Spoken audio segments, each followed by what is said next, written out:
Welcome to the Siri and BEK show on With Sports Radio, episode 6. I am Rebecca Keat, and with sports, we believe that women in sport deserve equal coverage.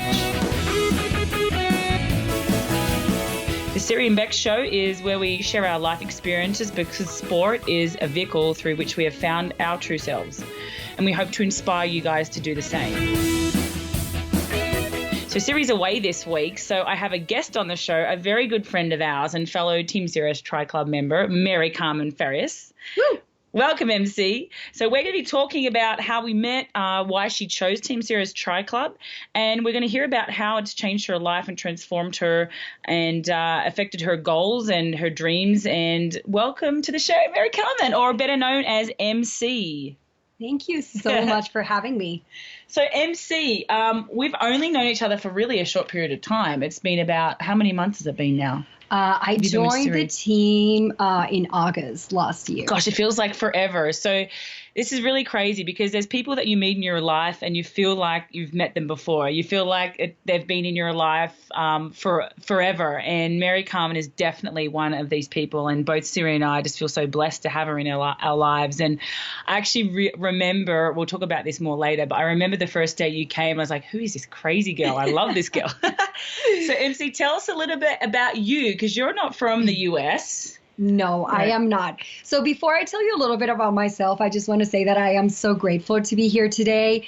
And seriously, 10 years back, I would have never imagined I would have been sitting next to someone so amazing. And I'm going to just pretend Siri's here because I know she's here with her heart. She is. But just knowing that, I am here sitting with some amazing people who have not only accomplished personal goals that make them amazing, but have also contributed in making this world a better place.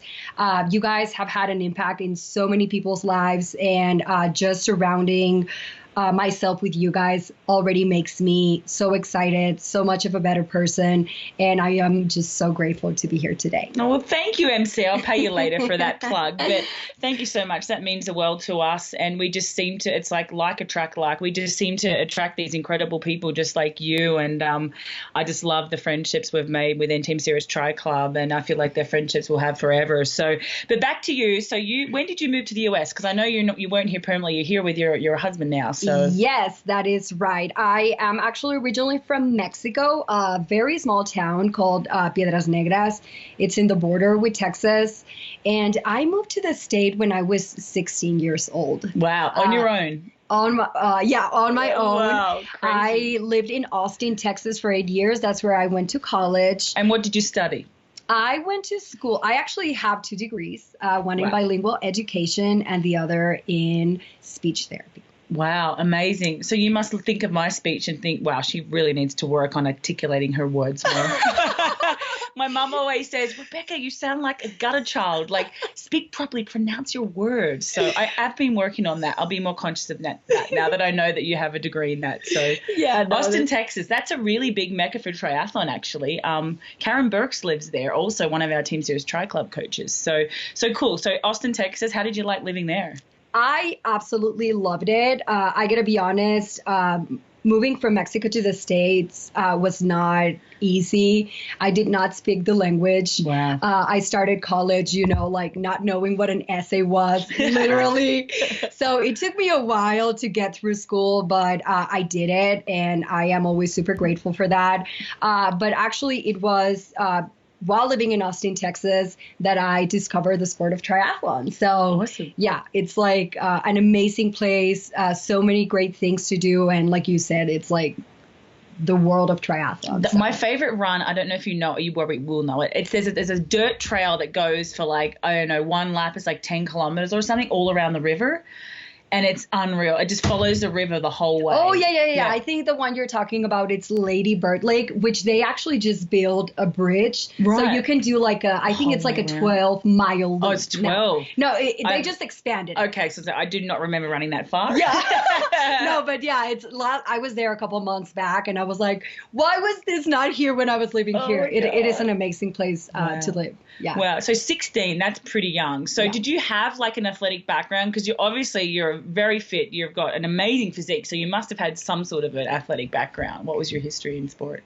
So actually, that's an interesting question because I've always been super energized, and I always wanted to move to the States, but my mom would always be like, "No, you're gonna stay in Mexico." And I would see the cheerleaders, and just like I was like, I want to do something, like I want to do a sport, but it was really never an option because my hometown, it was like.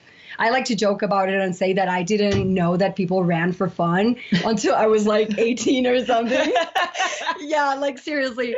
So, I mean, not really, but it's just like sports were not really a big thing in my hometown. Mm-hmm. So I did do gymnastics for a little bit, but I tried like basketball. I was horrible at it. Like every sport I tried, I was really bad. So honestly, I would just do the regular stuff, but I was never consistent with anything. Wow, that's interesting because Marinda Carfrey was a basketballer. I was a basketballer, and I feel like from basketball, that lateral movement, I feel like it's an advantage sometimes as a triathlete because we are so straight line swimming, straight line biking and running. If you grow up playing basketball and you haven't had any injuries either, which is interesting. Rinny's never freaking injured. I don't think she's ever had a really serious chronic injury. And Siri and I were talking about this and we were like, basketball, like, although you said you weren't good at it, but maybe it was good for you because that lateral movement, which you don't get in triathlon, like I really feel like it helps a lot with Joseph Soccer. He was a soccer player too. He's never had an injury. So I think that sort of translates to sometimes helping in the sport of triathlon with that growing up doing stuff like that. So that's really interesting that you did that as well. Yeah, and I mean, I was never consistent, but I tried pretty much everything. Yep. I tried baseball, basketball, soccer, like a little bit of everything.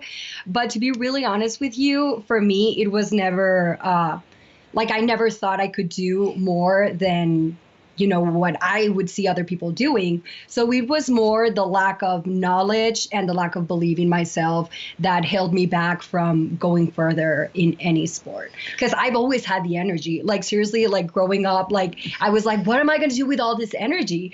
And I was like always jumping and climbing trees and doing all this stuff. But I never thought, I can use this energy and actually, to my benefit on a sport and be consistent with it. So that's crazy because I know in Australia, the culture is like you play sport. Like we had compulsory sport for 3 hours a week, sometimes longer. And I love that. Like we do cross country, swimming, athletics, everything. Like it was a compulsory thing. And then 99% of kids would do some sort of sport.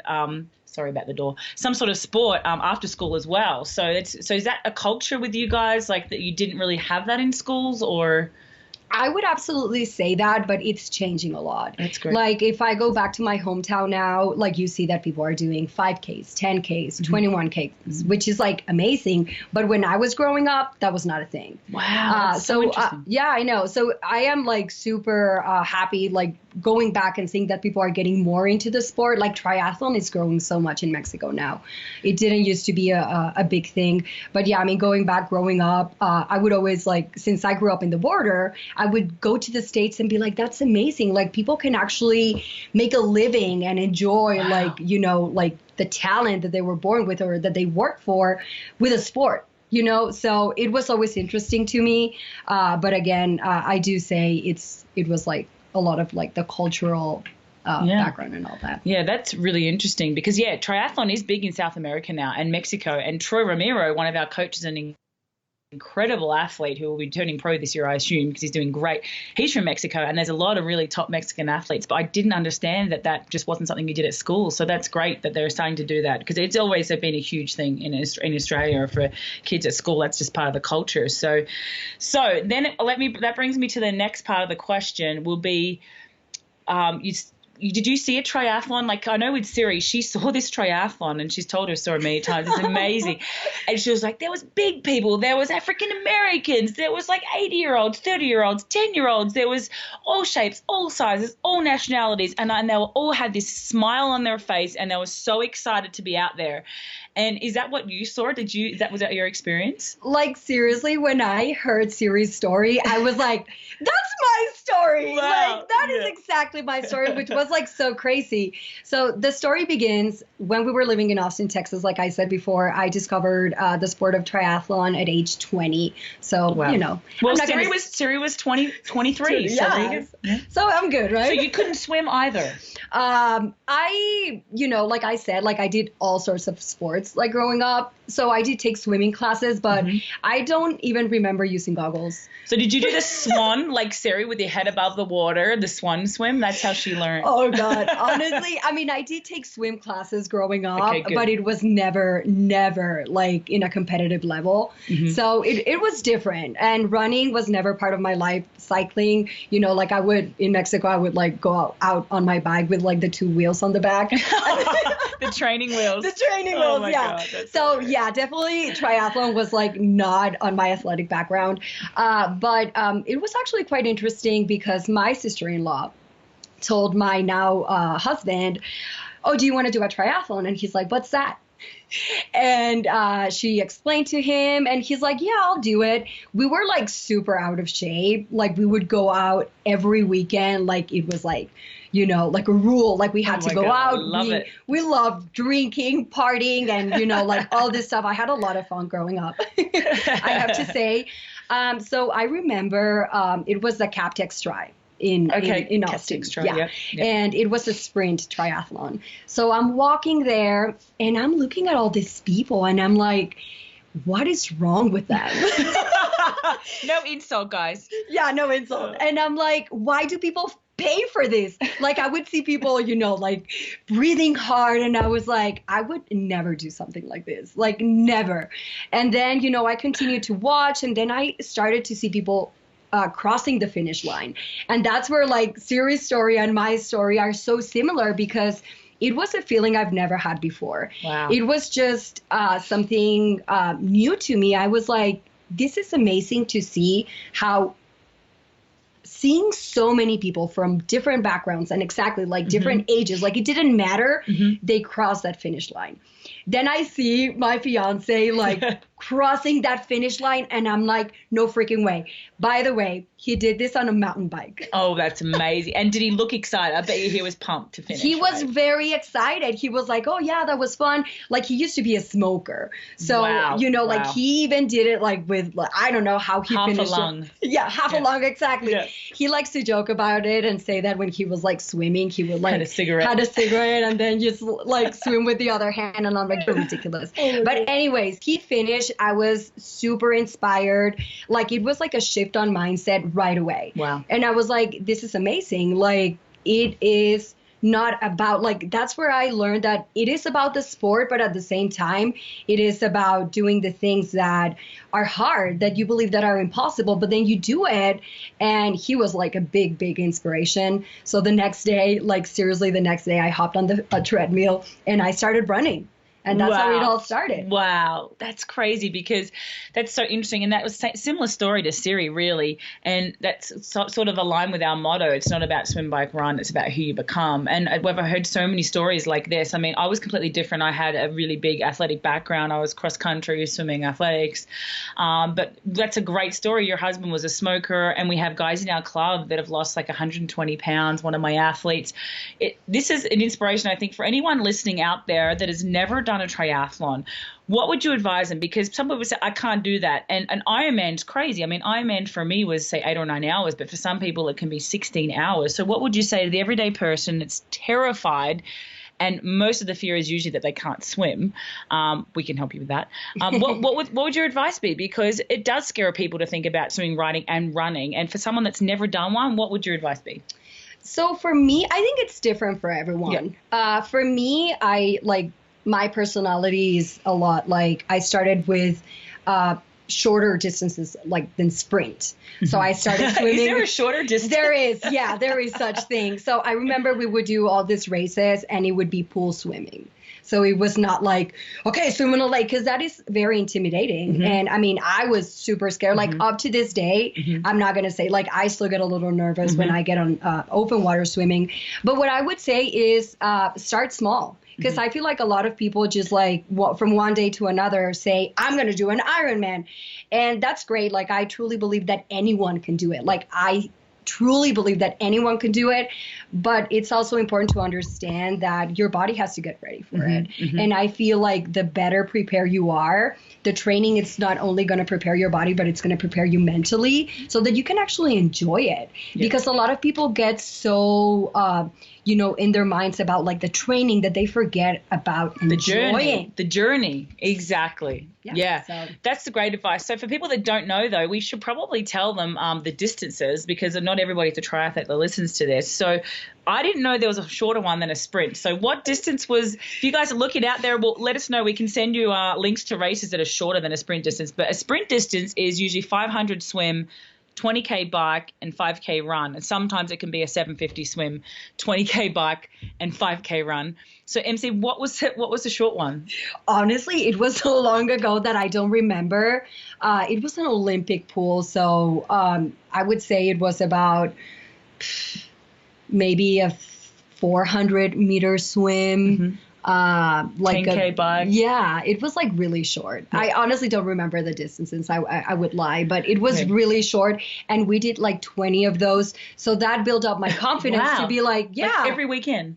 Well, not every weekend, because they would actually be in San Antonio. Okay. And I got obsessed. And then my fiance is like, oh my God, why did I ever do one? Now I can't get you to not talk about it. And that is so true. It is absolutely an obsession. I really feel like after the first one, you are so hooked. And I know Ironman athletes are the same. So guys, so there's sprint distance, which is not too daunting, like 500, 20 and 5. Then there's the Olympic, which is 1.5K swim, 40K bike, 10K run. Then you can step up to a half Ironman, which is 1.9K swim, 90K bike, 21K run. Then there is the Ironman, which is 3.8K swim, 180K bike, and 42.2K marathon after a freaking 180K bike. So there you go. They're your distances. And anyone can do them, as MC said. And I totally believe that too. I really, really do. And at Team Sirius Tri Club, we do cater for every single person. Like, you can be a beginner, you can be anyone. I mean, MC had never, you'd done a couple of triathlons, but you really hadn't swum much. And now I look at her and I'm so proud, because this girl has taken, like, I'm not kidding you, she probably took, for 100 meters, maybe 2 minutes when you came to Siri. Like, it was probably... And then the other day I high-fived her. I think she came in on like a 127 or something like that, which is insane. If I took 30 seconds off, I would be winning an Olympic medal at the Olympics for swimming. So that's just how much you can improve, like, so quickly. Okay, so next. So I remember your little face turning up at this swim session, and I love my wife for this. I love Siri for this, because the way she chooses athletes, like, it cracks me up. And for me, I coach mostly all age groupers, actually, which I love, because they're just so grateful compared to your average professional. But MC is one of very few age groupers that Siri has decided that she'll say yes and take on. She only has, I think, 2 or 3. So when Siri does take on an athlete, I used to say to her, now I know her better, when I first began with her, what made you choose them? And I say, how fast are they? What races have they done? What have they won? And she's like, I don't know. And I think, what? Like, you need someone that can push Rinny. You need someone that can make podiums, because that was what I was about. I was about winning and podium. That was my identity back then, 5 years ago. But then she was like, no, I love her energy. I love her passion. I love her drive. She just seems to have the same values as us, the same loves. And I was like, okay. And it was the same with every athlete that she's chosen. It doesn't really care about their ability. It's them as a person, as a human being. And so I was like, okay, I want to meet this girl. So MC, take it away, because I know, tell us about how you got started with Siri in Team Sirius Tri Club. So that's actually another very funny story. I remember driving to Boulder, because I'm living in Denver now. Yep. I was sweating so much. I was like, I'm going to turn around. What am I doing? Like, I was like really nervous. And the reason I'm sharing this, it's because I think that happens to a lot of people. When you're joining such an amazing team that has such amazing athletes, you become a little bit, intimidated. Yep. So this is just... But how did you hear about us? So I heard about you from... Was it the podcast?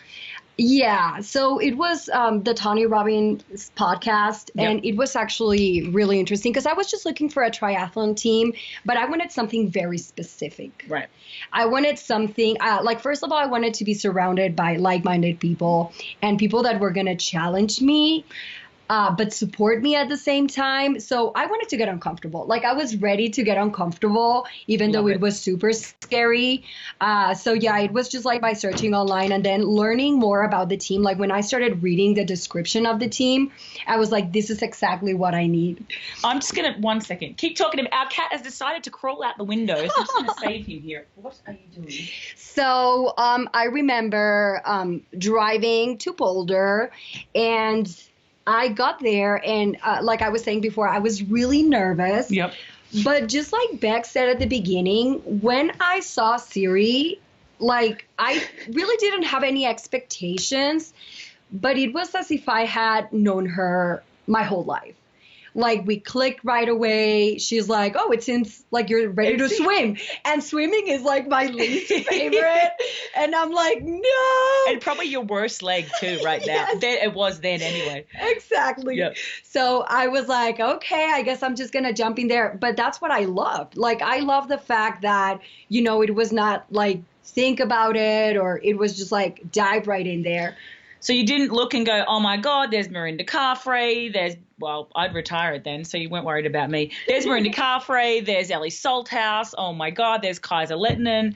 Like you weren't, like I love that sometimes if you don't, this is a funny story I know from you, if you don't know their names, it doesn't bother you. And I found that even at some of the Tony Robbins events I've been to, I'm sitting next to like Joe Gebbia, who's the founder of Airbnb. I didn't know who he was, and I'm glad I didn't because I'd be so nervous. I just talked to him like everyday human. He was a great guy, but you didn't seem intimidated at all, which I loved. And I said, I think Craig Alexander that was there that day, or one of the days, maybe the next couple of weeks, and I said to MC, I'm sure it was you, oh, hey, Crowie, and then a couple of kids that were in there knew of Craig Alexander. They're like, oh my gosh, Craig Alexander.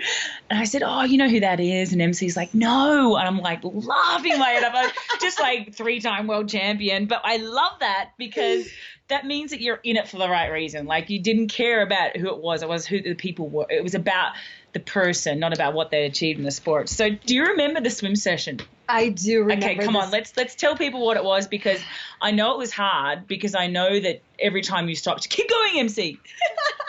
So I actually remember the first couple of swims where we would like just like start swimming right away, and it was like no breathing. Right, hypoxic. Yeah, but it was just like for the half. 25. No, it was not 25. It was like half of that. And then, so it was like 12 strokes. Oh, so that's okay. That's a little, we can give that away. So that session, guys, like, yeah, I love that one. And actually, I don't love it. I actually used to hate it, but it's really good for, I think Siri's videoed it a few times. You're treading water, right? Yeah. You're treading water, and poor MC had probably never really treaded water before either. So you're treading water and you're kicking, holding still like a start line, deep water start. Yeah. And you kick, and then you're exploding like no breath 15 meters. Yeah, and that was not the first session. Like she was not that mean. Okay. But I remember that session. It was one of the first sessions, and I was like, I can't breathe. And she's like, well, when you start breathing, that's when you stop. Like if you don't get to the wall, that's when you stop. So I wanted to get to the wall. So I'm like, okay, I'm going to like, just like not breathe. So like I said, like since I joined, it was all about like, she didn't care about who I was. She didn't care like about like, your results. Yeah, exactly. She cared about pushing me and getting the best out of me. And it was uncomfortable, like super uncomfortable. I'm going to be really honest. But that is one of the biggest impacts, I would say, that being on the team has had on me, just like bringing the best out of me, learning to face my fears, knowing that the fear is always going to be there. It's not about, like put fear on the back. Like, no, fear is going to be there, but you just got to do it anyway. And with this training, something that I've noticed that I've never felt before, like going to school, I was a student, I was a daughter, I was a triathlete back then. I would do all these things that I was always defined by the things I was doing. And joining the team really gave me a vision of, I am a Maricarmen doing these things. Exactly. And, Thank you. I love that. Yeah. I am not a triathlete. Exactly. Right. And it was like such an important shift on my mindset. And it was really inspired by Siri and Beck because, I know their backgrounds and I know that they both work to create that talent that they have now. And it was not something that was just like given to them because, a lot of people are grow up with, like that background. background, and both of them like had to work for it. So for me, it was like they understand me. They understand what it is for me to, sometimes be like frustrated, to be like, maybe you're not seeing the progress that you want. Maybe you're having difficulty in this area of your life. So they knew what I was going through. So they knew exactly how to help me. So for me, that has been a huge, huge impact because I feel connected and I feel, just like they know exactly what they're doing. And I've seen an improvement in every area of the sport, like swim, bike, run, and in my personal life. Just like you guys always say this, like be authentically you and, just like give your best and all of that. And like the training sessions are just my favorite because I like Siri's like screaming in your ear, like you could do this. And she's like super pumped all the time. And then when I'm training by myself, I just remember all those things. And I'm like, I can do this. And it might not be easy right now, but it's going to get me to where I want to be. And it's going to bring out this new person that, I am real excited. you. Exactly. So. And you guys, if you don't follow Maricarmen Farias on Facebook, you have to follow her because she is just her. She is her fearless, authentic self. And her and Siri are actually very alike. It's probably why they get along so well. Because I remember the first session I went to with Siri, she was like, woo, let's go, guys. Come on. She's freaking screaming and dancing. She does this little dance that she does. It's like, I call it the Ellen dance because she looks like Ellen when she does it. And I said to someone, oh, I love it, but she's not like this all the time, is she? And they're like, yeah, she really is. And then I get to marry this incredible woman, and she really is like that. Mind you, she crashes and burns at like 8 o'clock every night. She's out of it, pretends she's staying up for a bachelor. I always have to rewind it like every 2 minutes. But that is her. And I feel like it's so great, and we attract that in our squad, and that's what I love about our club. But let's talk to some people. I think some of their biggest fears is the swim, and is that fear of not being able to breathe, being drowned in the swim, being swum over. And Siri just threw you in there and started doing this hypoxic, no breathing swimming. And what I know it does is we know why we do it. And the reasons are, if you guys don't do this, I think it can really help. I'm not saying hold your breath for 50 meters, but to give you some little training tips here. Make sure, we don't want to be giving you CPR on the side of the pool, unless it's my wife. But you don't want to be holding your breath for crazy periods, but we do a lot of stuff where I'll give you a little inside tip. We do a lot of stuff where we do breathing every 3, 5, and 7 for 150 meters. So it's 50 meters breathe every 3. MC knows this one. 50 meters breathe every 5, 50 meters breathe every 7. And then you build the last 50 while you're in a hypoxic state. So we also do one where MC we were talking about where you're pushing off the wall and you're just not breathing like at the start of a swim race, but you have to train your body to be able to deal with that. Otherwise, it comes to a race, and there's the best swimmers out there. I know Luke McKenzie, he won't mind me talking about this because he admits it. He had that same anxiety in the swim where he was a freaking amazing swimmer. He could not get past that anxiety, and he actually had help working with that. I know he's overcome it now, but it happens to the best of the best guys. I had it in Roth, and luckily we trained our bodies in training to do that, to cope with it. But MC, what would you say? So your fear with swimming, for people out there that are just terrified of the water, what do you think is some of the coping mechanisms you've used in training sessions, but mental strategies too, to overcome that fear of swimming? That is actually a great question, because I know a lot of people struggle with that. And the first thing, it's obviously developing that fitness. It is important. Like, you do need that fitness, and doing those drills is definitely going to help you. But then once you develop that fitness, that obviously it's going to take a little bit of time, the mental strength, I think it's 90% of it. 90%. When I am doing, like a hypoxic drill, my mind would start to freak out. My breathing, like my mind starts to control my body, if that makes sense.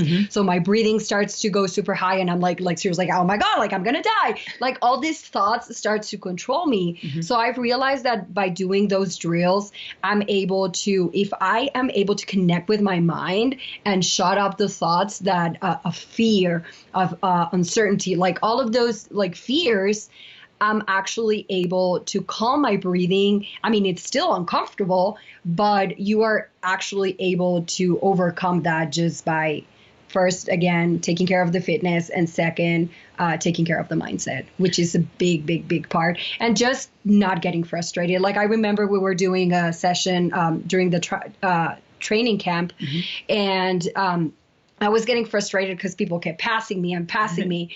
And I was like, if I focus on how frustrated I am, what's going to be my result? More frustration. So I remember I was like, I need to change my mindset. Like I am doing my best, which is always key. Always ask yourself, are you giving your best? And be honest, maybe you're not having a great day, and being honest and saying, I'm not giving my best. It's not bad. So ask yourself, how can I give my best? Or maybe my body needs a break. Just like understanding that if you are on your mind saying, I'm going to drown, or I'm going to need CPR, or, like all of those negative things, you might end up needing that CPR, because right. It's totally true. Like what you focus on is what you get. And I love that. And I know that's a big thing that Tony Robbins talks about too. And it's so true. Like I used to focus on, oh my God, my back's sore. My back is going to be sore, like on the bike. So you just got, and Siri used to joke about it, don't focus on it. And I'd say, what are you talking about? And it actually really works. And I know Siri's mum, whenever we feel like we're getting sick, she goes, mind over matter. And I'm like, no, I'm really got a sore chest and my nose, my head. And it's mind over matter. I've never been sick. And I'm like, oh my God. And it honestly works. And I've just learned to do that in all works of life, like everywhere in my sport, in my professional life. Well, I don't do sport anymore, but don't do triathlon anymore, but in my professional life, my personal life. So I love that. I love that you say it's 90% mind, because your mind's just trying to protect you, but you've got to go back into your heart and think, am I really going to die doing this 50 meters? Like, no, probably not. So you've got to talk to yourself. There's a lot of talk that goes on. Exactly. I totally agree. And something just came to my mind that I want to share.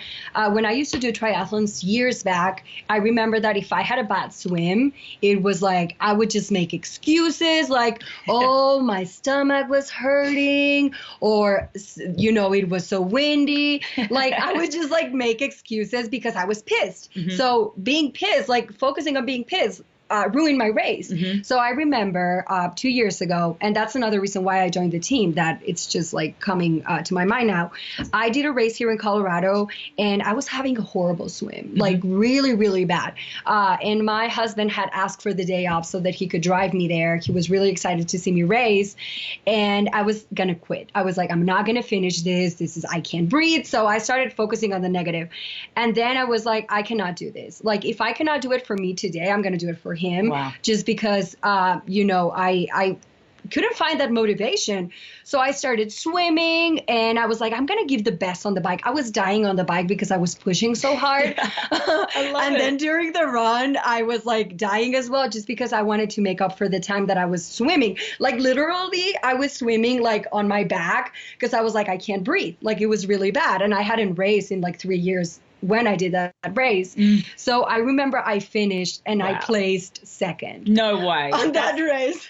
And so you heard Siri's story at the World Championship, guys. Similar. You probably all heard it, guys, where she came out of the water. She was seriously dead last, and her bike was in the worst position. She had to run way further. She rode, it will never happen these days, but she was that incredible athlete. She rode from like out of the swim last up to the front of the bike, told McKinley Jones, are you ready to run?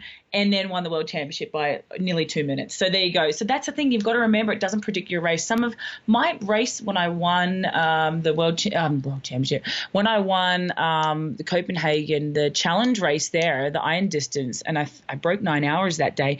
I came out of the water and I stacked it on my bike, crashed my bike the first corner in the wet, slid out, didn't even look at my leg. There was no way I was going all that way to pull out. I was in a lot of pain on the bike, I remember. And I remember I got off the bike with Jodie Swallow, who's an incredible athlete. And I thought, I've just got to get in front of her in the run, and then I've got her. And I passed her, and she ended up pulling out and ended up winning the race. But it's so true. Like, anything can happen. Like, you, especially in an Ironman and a longer race, even a sprint though too. But you can have a bad swim and your race is not over. And I think that mindset needs to be trained too. And Siri does that in training. And I know she does it even without saying it. She will make you push through something, and it's not because she's trying to hurt you or she thinks you physically need it. It's mental training. And you can have, like in the pool, there can be, like you said, a bad day where your times are just crappy for you on that day. But she always says, as long as you're giving the best effort in that moment, don't look at the time. It doesn't matter. Exactly. Yeah. So MC, I want to talk about your incredible experience and knowledge in nutrition. And if you're willing to share, I want to know why this is your passion so much, as well as triathlon. But usually it is because of a personal experience. But you have so much knowledge in nutrition and really good knowledge in GI issues and that chronic inflammation syndrome and your stomach issues and everything like that. Excuse me, I'm not that knowledgeable on it. But tell me your history with nutrition, why you got into it. And I just love the expertise you have in that because, guys, if you don't know, MC is our team nutritionist now. And her focus is obviously exercise nutrition and endurance sport nutrition. So let's talk a little bit about that. Yeah, absolutely. So my passion for nutrition, actually, it's very interesting because it's well linked with triathlon. I started to gain interest at a very early age, and it was really not the most healthy way to do it, just because, and it happens to a lot of people. And I want to start by saying that what I really thought was the darkest time of my life and the worst thing that could happen to me has been my greatest gift, because I can understand what people go through. And I know that sometimes it's very difficult to talk about it, but going back to the story, I struggle a lot with like body image, and I was just obsessed with food. And obviously I started learning a lot about food because I wanted to know, like, is this going to make me gain weight? Is this going to make me, this or that? So actually that unhealthy obsession turned into something amazing. So when I started triathlon, I realized that if I continued with these like bad habits, I was never going to be able to I was not going to be healthy. I was not going to be strong. So that's when I realized that I needed to make a change. And I actually gave up the sport for 3 years just because I had to take care of my health. Because you had a lot of issues with digestion and getting food that didn't affect the feeling, like you had a lot of trouble with a lot of the foods you were eating, right? You just had a lot of trouble getting it in. Yeah, exactly. And everything started because I developed an eating disorder, and it was very difficult just because for anyone who has struggled with that, it's like you eat a lot of food and then, you end up just like having all these feelings of guilt and over exercising just to burn those calories, or doing whatever you have to do. Like there's so many things that you can do that are very unhealthy for you. And I also realized the difference between fitness and health. Wow. Which I believe a lot of people get, or performance and health. You can have a great performance, and that does not mean you're healthy on the inside. So my main focus is on helping people to still have that performance while taking care of their bodies, because I personally don't believe it's worth it to be a world champion and then 10 years after be struggling with your health. Like, and a lot of people go through that. So going through that personal experience allowed me to connect with my body and made me realize that it's really not just about nutrition, but it's about the relationship that you have with your body, with your mind.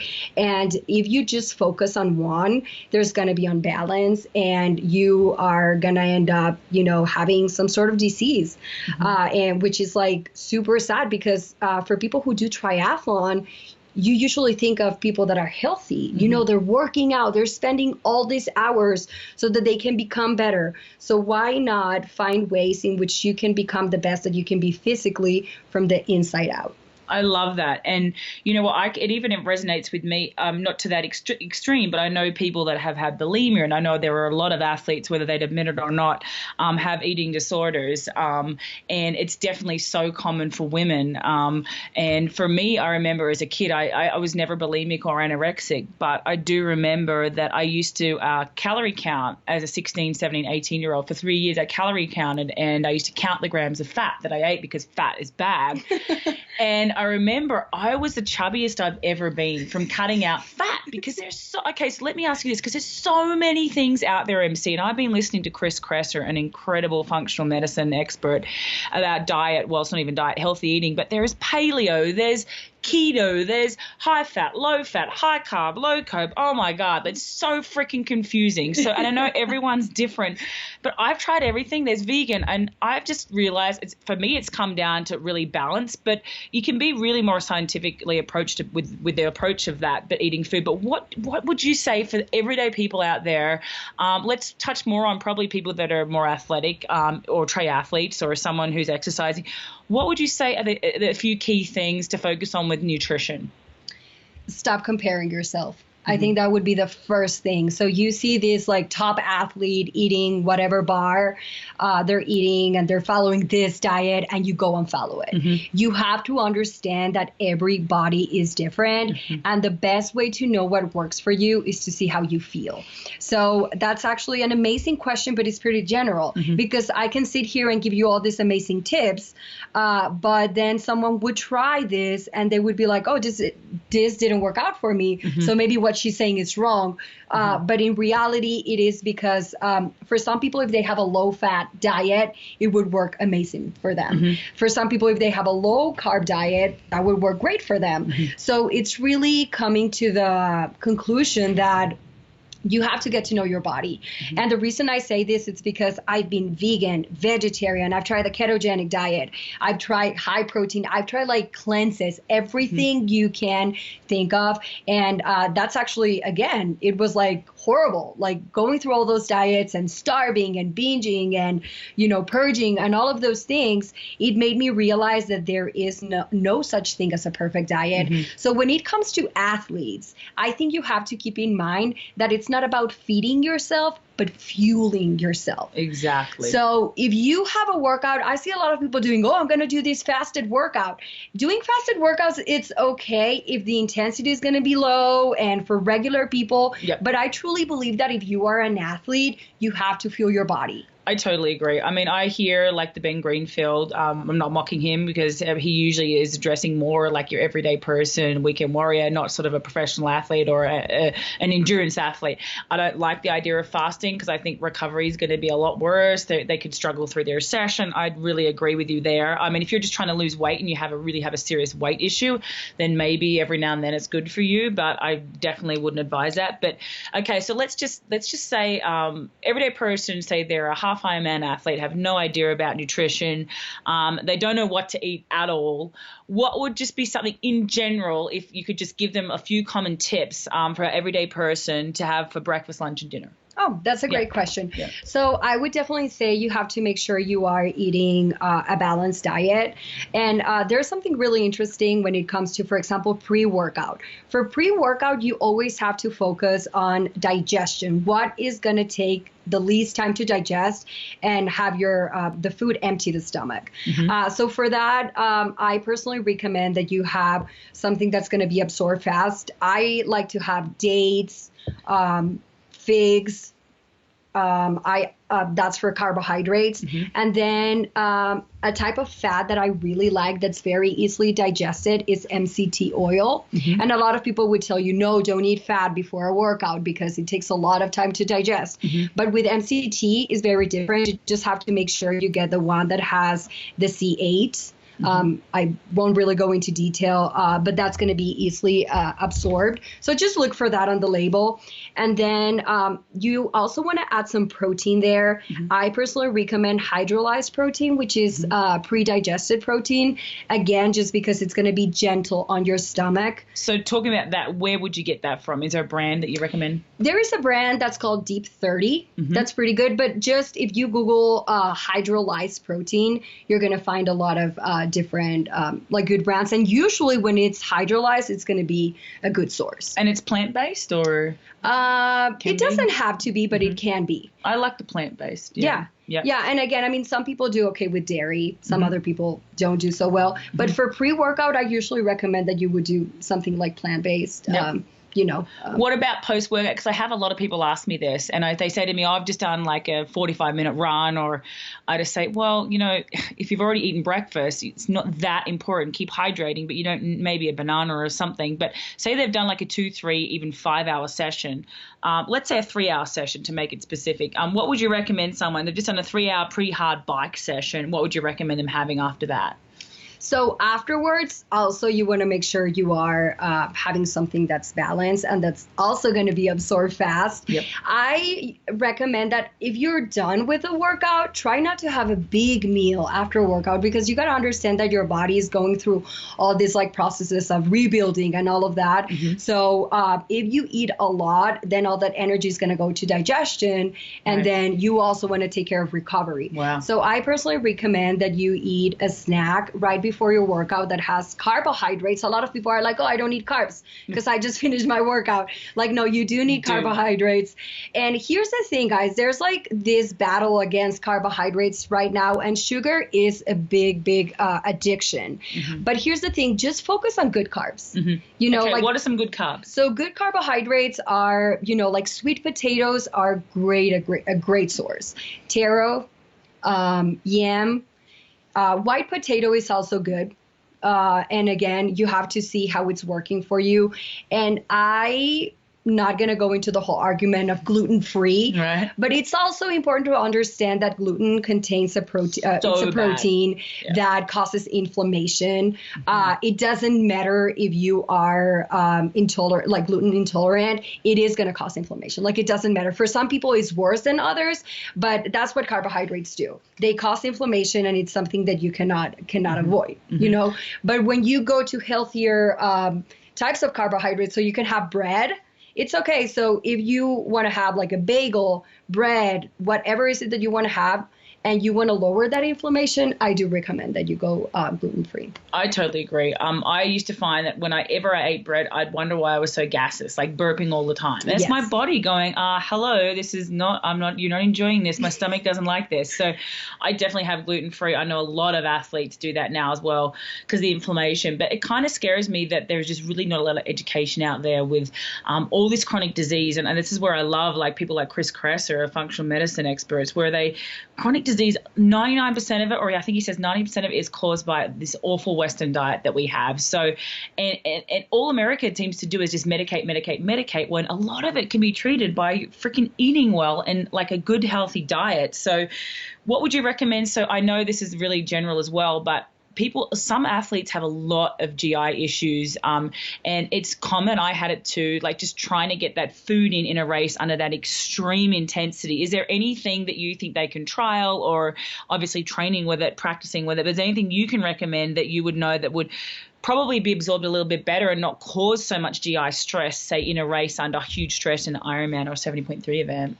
Yeah, absolutely. So here's the first thing. If you are following a certain lifestyle that's working for you, don't worry about having to change anything. Mm-hmm. Yeah. That would be my first thing, because then some people are like, oh, I just learned that this is like bad for me, so I'm going to stop doing it. So again, you have to listen to your body first. But I do recommend that overall you include obviously lots of vegetables in your diet, and don't overdo it on the fruits though, because I know we're always told like fruits and vegetables, but I would say vegetables and fruits, right?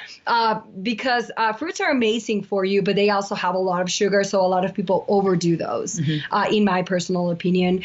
Also including foods that are fermented, those are like amazing for your gut, like sauerkraut, kimchi, those are all great options. Bone broth, it's another great source, of antioxidants that's going to allow you to reduce the inflammation in your gut, because honestly, most of the athletes I talk to struggle with gut distress, and just because of this overload of sugar that they have for everyday training. So you can make some changes, like I was saying before, like instead of having regular bread, just change to gluten-free bread. Instead of having, gels that have like so much sugar, look for gels that are lower in sugar. Maybe try liquid hydration. Like there's so many products out there that are going to be gentle on your stomach. And also understanding that just because someone else is drinking something that works for them, it might not work for you. Yep. So definitely focusing on a low inflammation diet, which is going to be a little bit lower on fiber, which it's actually quite interesting. But when it comes to vegetables, they're actually very high in fiber. So I personally don't recommend that you have a lot of vegetables before a race or before a workout. And that's really not common sense, because a lot of people would be like, I'm going to have all these veggies. What? I have a story about that because I don't know if it was a joke, but Leander Cave, I don't know if she's going to listen to this, it's hilarious. She was told before Hawaii, and Siri was coaching her, and someone gave her nutrition advice, but it was kind of a competitor's coach. She's like, you got to eat heaps and heaps of fiber the night before, like heaps and heaps of fiber. And Sarah's like, yeah, I don't know why they would say that. Like, that's not a good idea. And she had the worst gut issues that race, obviously. Yeah. Because athletes don't know. I mean, I ended up using, which is probably goes a little bit against what we're talking about, but I was using like a Carbo Pro, which is like pure like multidextrin, I think. And I never had issues with that. I used to eat the little goo chomps or goo chews.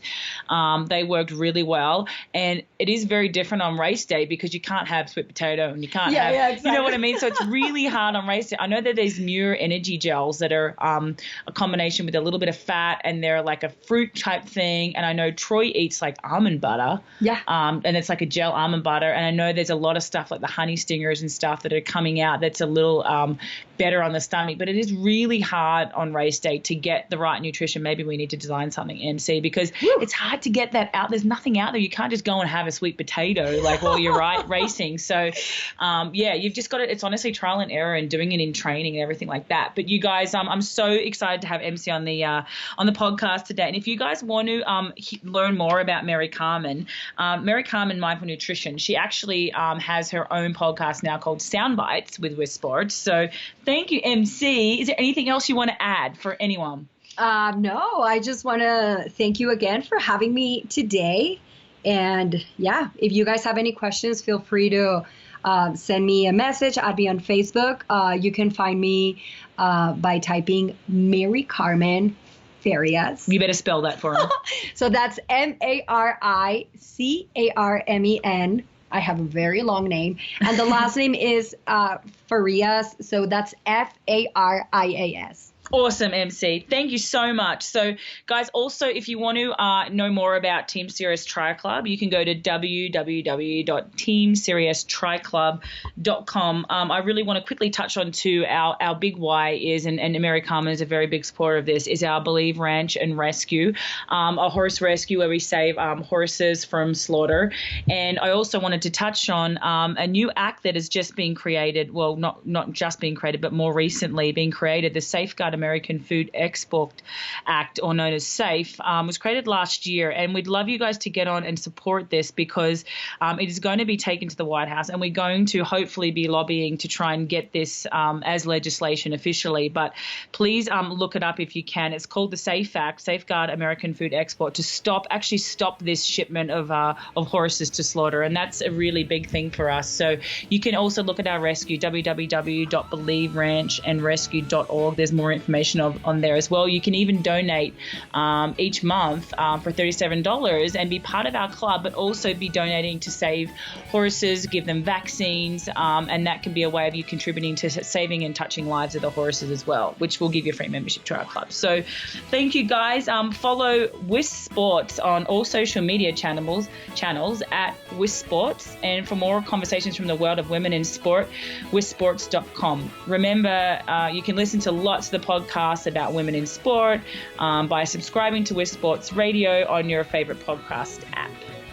Thanks for listening, guys, and supporting women in sport. And thank you, Maricarmen Farias, being on our show today. Woohoo! Woo!